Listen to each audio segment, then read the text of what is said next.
आपको बताएं कि अफ़गानिस्तान और पाकिस्तान के दरमियान जो कशीदगी है वो तो चल रही है और अफ़गानिस्तान की जानिब से हमने देखा सफ़ेद परचम लहराए गए कि जनाब बस खुदारा हमारी जो गलती है उसका हमने खुमियाजा जो है वो बड़ा भुगता है, सबक सीखा है। तो अब जो है वो अमन कायम कर दिया जाए, गोलाबारी जो है वो रोक दी जाए। अफ़गानिस्तान ने जनाब एहसान फरामोशी की तो इंतहा की है। इससे पहले हमें कुछ खेल के मैदान से भी, क्रिकेट के मैदान से भी इस तरह के मनाजिर देखने को मिले थे और जो क्रिकेट शायकीन थे अफगानी, उनकी तरफ से भी अफगान फोर्सेस की जानिब से इश्तियाल अंगेजी जो है वो उन्हें उल्टी पड़ गई है और पाकिस्तान ने अफगान बॉर्डर पर जारहियत का फौरी और मुंह तोड़ जवाब दिया है। अफगानिस्तान की मुतादिद बॉर्डर पोस्टें तबाह हो गई हैं, दर्जनों अफगान फौजी और खारिज हलाक हो गए और तालिबान मुतादिद लाशें और अपनी पोस्टें छोड़कर फरार हो गए। पाक फौज की जानिब से अफगान पोस्टों पर पाकिस्तान का झंडा लहरा दिया गया है। भारी नुकसान के बायस अफगान रजीम ने पाकिस्तान को जवाबी कार्रवाई रोकने की दरख्वास्तें की हैं। जी बिल्कुल। और ISPR के मुताबिक अफगान तालिबान और भारत की सरपरस्ती में फितनतुल खवारिज सरहद के साथ पाकिस्तान पर बिला इश्तियाल फायरिंग और हमला कर रहे थे। हक के दिफा के तहत पाक फौज ने सरहदी पट्टी पर मौसर और फैसला कुन रद्द-ए-अमल दिया। पाकिस्तान की मुसल्लह अफवाज ने न सिर्फ हमले को पसपा किया बल्कि तालिबान फोर्सेज और उनसे वाबस्ता खवारिज को संगीन जानी नुकसान पहुंचाया। तालिबान के कैंप्स, पोस्टें, दहशतगर्दी की तरबियती अमाजगाहों और इसके साथ साथ हिमायती नेटवर्क्स को भी निशाना बनाया, जिसके नतीजे में 200 से ज्यादा तालिबान और दहशतगर्द मारे गए और बड़ी तादाद में जी तालिबान और उनके हिमायत याफ्ता दहशतगर्द जख्मी भी हुए हैं। जबकि अफगान तालिबान की 21 पोजीशंस पर वक्ती तौर पर जी कब्जा भी कर लिया गया है। इसी तमाम तर सूरत पर बात कर लेते हैं। हमें ज्वाइन किया है ब्रिगेडियर रिटायर्ड मसूद अहमद खान साहब ने। साहब गुड मॉर्निंग। और सर सबसे पहले तो आपसे हम जानना चाहेंगे कि अगर देखें तो इस वक्त जो पहले था कि दहशतगर्द थे, तालिबान जो थे वो अफगानिस्तान से पाकिस्तान पर हमले किया करते थे, लेकिन अगर अब हम ताज़ा तरीन सिचुएशन देखें तो अब अफगान फोर्सेस ने दहशतगर्दों के साथ मिलकर पाकिस्तान पर हमले शुरू कर दिए हैं। ये इतनी जुर्रत ये इनकी अपनी है या फिर वो हमारा पड़ोसी भारत जो है उसकी पुष्टपनाही की वजह से इस तरह की हरकतें कर रहा है अफगानिस्तान? बहुत शुक्रिया। देखिए, ये दोनों चीज़ें इसमें शामिल हैं। और आप देखें, जब से ये अफगान तालिबान रजीम वापस से पावर में आए हैं और इसके बाद से आपने देखा होगा, इससे पहले हमारे यहाँ पे दहशतगर्दी कम हुई थी, इनके आने के बाद उसमें तेजी आई, क्योंकि उन्होंने जो दहशतगर्द फितना और ख्वारिज के 8,000 के करीब जेलों में बंद थे उनको भी रिलीज कर दिया था। सब्सिक्वेंटली देखे, इनको फंड भी किया, ट्रेन भी किया, इक्विप भी किया और इसके बाद इनको यूज कर रहे as a proxy against Pakistan, as a leverage के तौर पे, एज ए प्रेशर टैक्टिक्स के तौर पे। और सेकंड देखें, इंडिया का तो यहाँ पे अफगानिस्तान के अंदर जो इनका अमल दरामद है, जो आप समझ लें राइट 1950 से है और टोटली देवर अफगानिस्तान में कंट्रोल करते रहे पास में भी। और अफगान ये रजीम के जो तालिबान रजीम वाले लोग हैं, इनके साथ दोबारा इनकी जो एक अंडरस्टैंडिंग हो चुकी है और जिसका हमने मुजाहिरा देखा जब इनके रजीम के फॉरेन मिनिस्टर जो है, जब वो इंडिया में थे तो वहां पर उसने ऐसे बयान दिए और उसके साथ basically things they were coordinated.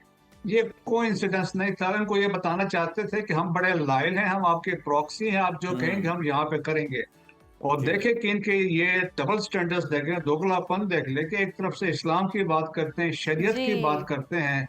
ये तालिबान रजीम 2.0 जो है हिंदुत्व के जो रजीम के लोगों से जाके मिल गए हैं तो against the Islamic state of Pakistan. तो ये दोनों मिल के कर रहे हैं और मैंने कहा, और इनकी एक हिस्ट्री है राइट फ्रॉम किंग जाहिर शाह से देखें और इस अब तक अफगानिस्तान ने, और हम तो ये कह सकते हैं 1947 से लेके पाकिस्तान के सामने खैर नहीं देखी इनसे, डिस्पाइट आवर सिंसियरिटी और हमारी जो कंट्रीब्यूशन है। पीक टाइम में पाकिस्तान में जब सोवियत इन्वेजन हुआ अफगानिस्तान में, उस वक्त 5.5 मिलियन रेफ्यूजीज यहाँ पाकिस्तान में थे। तो Pakistan spend billions of dollars. देखें ना कि हमारा ही खाया, हमारे हॉस्पिटल से ट्रीटमेंट करवाई, हमारे सुकूनों से पढ़ा और उसके बाद फिर हमें ही छुरा घूपा। तो मेरा ख्याल में जो हमने जवाब दिया इस रजीम को और स्पेशली हमने टारगेट किए हैं लॉन्चिंग पैड्स को, दहशतगर्दों के पनाहगाहों को और जो इनके ट्रेनिंग कैंप्स थे दहशतगर्दों के, तो मेरा ख्याल में एक वाज़ेह मैसेज दिया है। So Pakistan has set a new rule of engagement, a new normal, और वाज़ेह तौर पर बताया फ्यूचर में अगर पाकिस्तान में कोई दहशतगर्दी होती है और उसके लिंक्स एस्टेब्लिश होते हैं अफगानिस्तान से, so Pakistan will not hesitate to strike inside Afghanistan, वो करे। यकीनन मसूद साहब, बहुत भरपूर जवाब दिया गया है पाकिस्तान की जानिब से। तालिबान रजीम और इसके हवारी दहशतगर्दों को पाकिस्तान ने भारी नुकसान भी पहुंचाया है। 21 चेक पोस्टों पर कब्जा कर लिया है, 200 से ज्यादा दहशतगर्द मारे गए हैं। तो क्या तालिबान रजीम और ये दहशतगर्दों की जानिब से मजीद हमलों का कोई खतरा अभी भी बरकरार है, या उनकी कार्रवाइयों की जो सलाहियत है वो अब खत्म हो गई है? देखिए, जो हवा एक बनाई हुई थी कि ये सो कॉल्ड रजीम के ये लोग हैं कि जी। ये कोई बहुत ही बड़े कोई फन खान है, तो वो तो एक हवा निकाल दी। जब हमने इंडिया का जो प्राइड को शटर कर दिया था मार्के हक और बुनियाद महसूस में, तो कन्वेंशनली तो they stand nowhere in front of Pakistan armed forces. So हमने एक मैसेज तो दे दिया है, लेकिन ये मेरा मानना है कि इसके बाद इनिशियली एक सेटबैक तो है, लेकिन they will continue terrorist activities inside Pakistan in Kohat with, जिसे हम कह सकते हैं इंडिया के साथ मिलके, क्योंकि ये इनकी फितरत में शामिल है जी। इंडिया के साथ ताल्लुकात, इंडिया से मिलके पाकिस्तान को डिस्टेबलाइज करना। और इंडियंस ने किताबें लिखी हैं जो उन्होंने कहा किस तरह अफगानिस्तान ने हमारी मदद की पाकिस्तान को नुकसान पहुंचाने में, और उसके वाज़ेह सबूत मौजूद है कि ये करते रहे। देखिए, मैं सिंपल एक मिसाल देता हूँ। जब प्रेसिडेंट दाऊद थे अफगानिस्तान में, तो उन्होंने लेटर लिखा प्राइम मिनिस्टर इंदिरा गांधी को, और उनको कहा, probably Indira Gandhi was the prime minister, कि जी कि you militarily engage Pakistan from the east, we will fight it out from the west so that we can fix Pakistan. ये तो इनकी सोच उस वक्त से थी।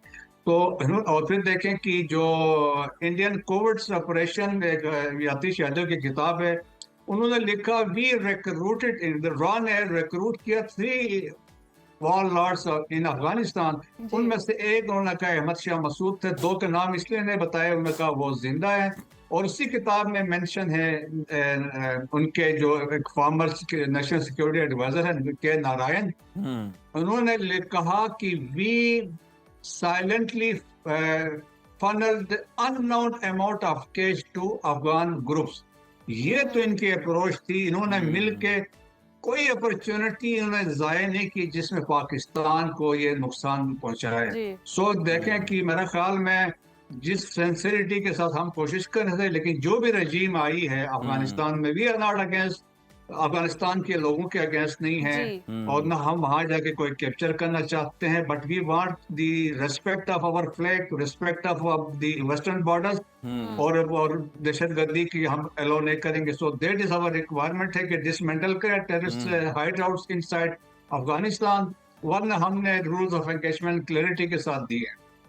बिल्कुल ठीक है। ब्रिगेडियर साहब, ये भी फरमाइएगा कि अगर देखें तो जो बयानी अफगानिस्तान की जानिब से बनाया जाता था कि सोवियत यूनियन हो, अमेरिका हो, कोई भी बड़ी ताकत हो जिसने भी हम पर काबिज होने की कोशिश की है, हमने उसे मात दी है, चाहे बड़े अरसे के बाद ही दी है, लेकिन वो भूल गए हैं कि कम्प्लेस कौन था उनके साथ मात देने में। तो एक जानिब तो अफगान महाजरीन के मामले में जहाँ पर वो एहसान फरामोशी है, तो इस मामले में भी हम देख रहे हैं कि बदरजा उत्तम जो है वो एहसान फरामोशी की जा रही है।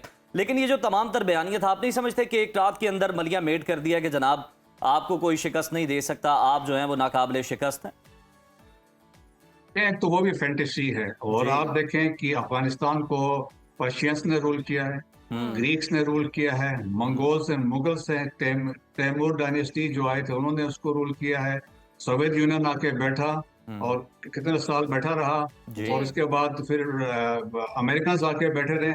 देखें कि जब सोवियत यूनियन को शिकस्त दी तो Pakistan was the front leading country था। इट वाज आईएसआई जिसने कलीदी किरदार अदा किया। इट वाज अमेरिकन जो यहाँ पे थे, मिडिल ईस्टर्न कंट्रीज थे, तब आप जाके शिकस्त दी है, तो आप अकेले तो इट वाज नॉट पॉसिबल। सो वो एक फैंटेसी में रहते हैं, कोई ऐसी बात नहीं। इवन आपको बड़े अच्छे जो पश्तून जो राइटर्स उनको देखें तो वो कहते हैं ये तो फैंटेसी, कोई ऐसी बात हुई नहीं है ना इन्होंने ऐसा किया है। रही से कसर थी तो हमने एस्टेब्लिश कर दिया कि जी ये है आपकी स्टैंडिंग, और वह पाकिस्तान आर्म्ड फोर्सेस के सामने, इवन हमारे जो फ्रंटियर कोर के लोग हैं उनके सामने ये नहीं चल सकते हैं। और जिसका हमने बरमला इजहार किया चित्राल से लेके बरामचा तक हमने भी फिर जवाब दिया और बताया कि कहाँ कहाँ से ये दहशतगर्दी कर रहे थे, कहाँ से इनके लॉन्चिंग पैड थे, तो वहां पे स्ट्राइक करके उनको मैसेज दिया कि हमारी क्या कैपेबिलिटी है। और देखे हम हवा में कोई मार नहीं करते, हर जी चीज का हम फिर सबूत भी अकॉर्डिंगली दिया। जी, यकीनन मसूद साहब, जैसे कि भारत को भी पता चल ही गया था मार्का हक में भी, और यहाँ पर भी हम देख रहे हैं कि अफगान तालिबान रजीम को भी समझ आ चुकी है कि पाकिस्तान की तरफ मैली आंख से नहीं देखना। एक तरफ अफगान वज़ीर ख़ारजा भारत का दौरा करते हैं, तो दूसरी तरफ अफगानिस्तान फोर्सेस भारत की हिमायत जो है वो दहशतगर्दों के साथ मिलकर पाकिस्तान पर हमला कर देती है। तो अफगान तालिबान के इस हमले के पीछे मकासद क्या हो सकते हैं? ये देखेंगे, ये जो अफगान तालिबान रजीम के जो हमले थे, बेसिकली ये हमें एक तो ईरान इंडिया को अपनी वो लॉयल्टी शो करना चाहते थे जब वो मुफ्ती साहब वहां पहुंचे कि हम आपके साथ हैं, आप हमारे साथ रहें। और हम पाकिस्तान को बेसिकली पाकिस्तान को प्रेशर में लाना चाहते थे और अपनी शोशा दिखाना चाहते थे। तो वो, और इसमें बहुत सारे अदर फैक्टर्स हैं जो जिसके फितना और खारिज के साथ इनका जो अलायंस है और जिस तरीके से वो चाहते हैं कि ये पाकिस्तान में आए, उनका ब्रांड ऑफ इस्लाम लेके आए। लेकिन इंडिया में गए थे तो ये कोऑर्डिनेशन थी, और देखें मुत्तकी का वहां जाना भी यही था। Basically they were formulizing the anti Pakistani जो कंसेप्ट या एजेंडा था, वहां पे उसको फॉर्मुलेट कर रहे थे सिक्योरिटी के पॉइंट ऑफ व्यू से। और ये सारे आपस में कोऑर्डिनेशन थी। और आप देखें, एक वजीर खारजा कोई जाता है 8-6 दिन के दौरे पे, कभी आप डार साहब को आपने कभी देखा किसी मुल्क के 6 दिन के दौरे पे गए? वो जी 1.5 दिन 1 दिन के बाद वापस आ जाते हैं, जी क्योंकि प्रायोरिटी अपने मुल्क की होती है। हम्म, और आप ऊपर से ये भी देखें कि इन कितने बेशर्म है कि अजीत दोवल ने एक तकरीर की थी, उसमें ये कहा था कि ये जो तालिबान है, इनको रेफर किया था द प्रेजेंट अफगान रजीम जो है, उन्होंने कहा था दे आर मर्सनरीज, और उन्होंने कहा हम इनको पैसा देंगे, ये हमारी तरफ आ जाएंगे, हम इनको यूज करेंगे। और सेकंड उन्होंने ये भी कहा, देखें अनफॉर्चुनेटली, कि हम देवबंद स्कूल ऑफ थॉट को, जो देवबंद इंडिया में है, उनको यूज करेंगे टू इन्फ्लुएंस दिस रेजीम, जो लीडरशिप है यहाँ पे। सो दैट इज, उसके बावजूद नोइंग द फैक्ट, पाकिस्तान के बुक्स में, पाकिस्तान में जो दिल में इनका कीना था, वो उधर वहां पे गए हैं। उनको वहां से messaging, diplomatic messaging, signalling to Pakistan कि हमारा अलायंस हुआ है। लेकिन उनको ये पता नहीं है, वी हैव शटर्ड दी जो उनका प्राइड इंडिया का था मार्के हक और खसूस में, इनको भी हमने सबक सिखाया। हमने अपने सोवरेनिटी पे देखें, विद द प्रेजेंट लीडरशिप वो कोई कंप्रोमाइज करने किसी की सूरत में नहीं है। जब आपकी लीडरशिप मजबूत हो, if you take strong decisions और आप देंगे स्ट्रेटेजिक विजन के साथ देंगे, तो हमेशा आप कामयाब होंगे। मसूद साहब, आपकी जानिब आऊंगी। जिस तरह से हम सूरत हाल देख रहे हैं कि ये तो कोई ऐसी है भी नहीं कि सियासी तौर पर मुंतखब होकर आए हैं रजीम जो है, तो आपको क्या लगता है कि ये कार्रवाइयों से अब बाज आएंगे? जैसे कि आपने पहले कहा कि फितरत नहीं बदलेगी, तो फिर इनको कैसे लगाम डाली जा सकती है कि आने वाले वक्तों में इस तरह का कोई अमल ना कर सके? देखिए, रूल्स ऑफ एंगेजमेंट हमने बड़ी क्लैरिटी के साथ बता दिए हैं। अगर आइंदा से अगर होता है, खैबर पख्तूनख्वा में कुछ होता है या बलूचिस्तान में कुछ होता है, और हम ये एस्टेब्लिश करते हैं कि ये अफगानिस्तान के रजीम के लोगों ने यहाँ इसकी मदद की है, तो पाकिस्तान ने कहा है कि we will strike on those launching pad से, या दहशतगर्दों के कमीन गाहें हैं वहाँ पर हम स्ट्राइक करेंगे। उसको तो कोई ऑप्शन इस पर नहीं है। सेकंड, देखिए कि इंटरनेशनल कम्युनिटी का भी कंसर्न है, रीजनल कंट्रीज का है, मॉस्को फॉर्मेट में भी ये कंसर्न शो किया गया है। और देखिए अमेरिका का बड़ा कंसर्न है, स्पेशली यहाँ पे जिस अलकायदा के लिए 9/11 के बाद के हमले हुए, वो अलकायदा आज दोबारा मुनज़्ज़म हुई है। और स्पेशली देखें तो स्पेशली कुनर वाला एरिया है, खोस्त का एरिया है, और इसके बाद पक्तिका है, और इसमें नंगहार है। इधर तो यहाँ पे दोबारा उन्होंने अपने कैंप्स बनाए हैं, ये सुसाइड ट्रेनिंग भी दे रहे हैं।